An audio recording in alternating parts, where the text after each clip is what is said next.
Scores of people remain missing following the devastating floods in the province of KwaZulu-Natal. Search and rescue teams from outside the province have also joined forces with local rescuers. Our reporter Bongani Gema has more.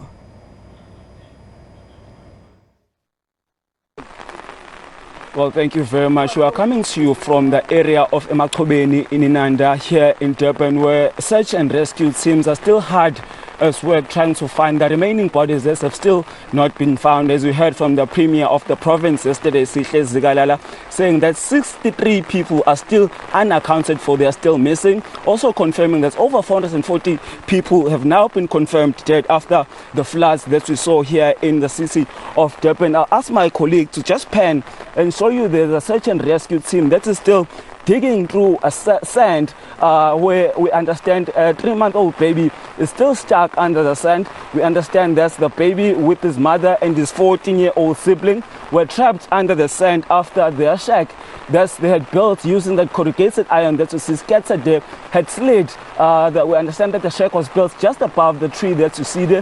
When the shack slid, it slid with them and they were stuck under the sand and then they died. But I have with me a community leader who was here when they were finding the two bodies that we find under the sand, who's going to be telling us more about the impacts that they suffered here in this area. As I mentioned, that they say they've lost 10 members of the community. My brother, thank you very much for your time. Usipende igama lakho nesibonge mase wasitshela umonakalo enibhekane nawo kule ndawo.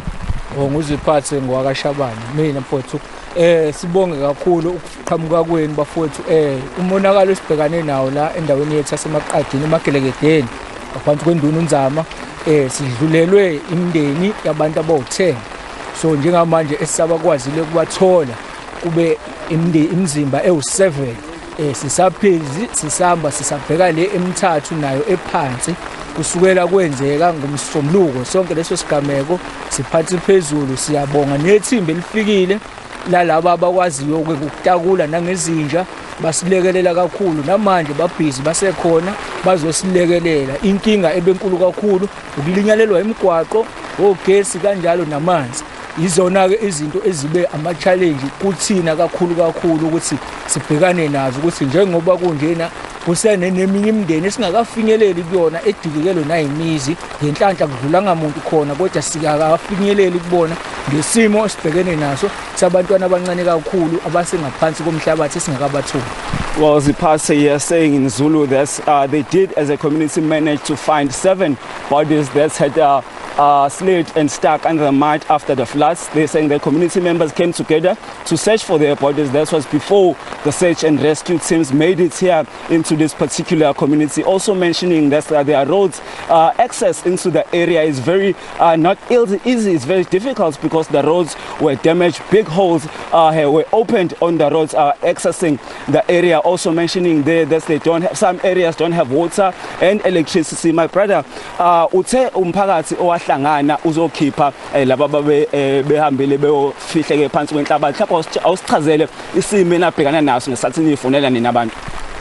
Sabanzima kakhulu mfowethu ngoba kwaba isimo ehlashisiqala endaweni yethu ukuthi sisehlele. Ngibonge kakhulukazi insizwa zala endaweni ezangihlonipha uma ngicela ukuthi asilekelelane sihambe siyobakhipha abantu bengaphansi komhlabathi. Amaphoyisa engakafiki afika nje esezoqoqa imizimba sesikhiphile ngaphandle kwenhlabathi.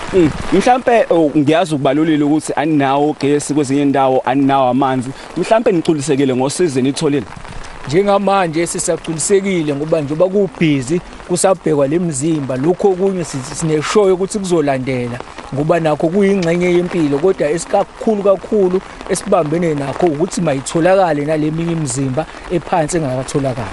Mhlambe oluphi usizo manje asingalicela ukuyiphatha amandla? Njengamanje nje ukulekeleleka kakhulukazi la emgwaqeni ngoba nemigwaqo njengoba ilimele siyadinga ukuthi njengeminye imindeni ihleli kabuhlungwana njengamanje. Siyafisa nathi ukuthi uhulumeni phela azama ukungenelela ngoba indawo yethu inkulu kakhulu, njengoba siyiwadi kaWard 44 iwadi enkulu. Mase ngihlanganisa imizimba ehambile kule wadi yethu sengingena ngaphansi kakhansela imindeni ewu15 esihambele la, abantu abasishonele bawu15 so ngaphansi kwekhansela la Ward 44. so yona inkinga esibhekene nayo ke njengamanje sifisa ukuthi uhulumeni angenelele kakhulu ukuzosilekelela nathi. Well, Ziphathe Shabane, the community leader here in Emachobeni, saying that they are satisfied with the kind of response that they did get from search and rescue teams and other authorities, but also mentioning that they will really like more assistance when it comes to fixing the roads that are entering and exiting the area, because for them to get help is very difficult when the area is inaccessible. Also counting that he is very satisfied with the response they got from community members when word did go out that help is needed to search for other members who are stuck under mud. Community members did ensure that they come out in their numbers to assist. Also mentioning there that they would really love to see those who are still stuck under the sand being saved, and maybe families can get some kind of closure. Also confirming that the number is 15, not 10, as I mentioned earlier. Back to you in studio.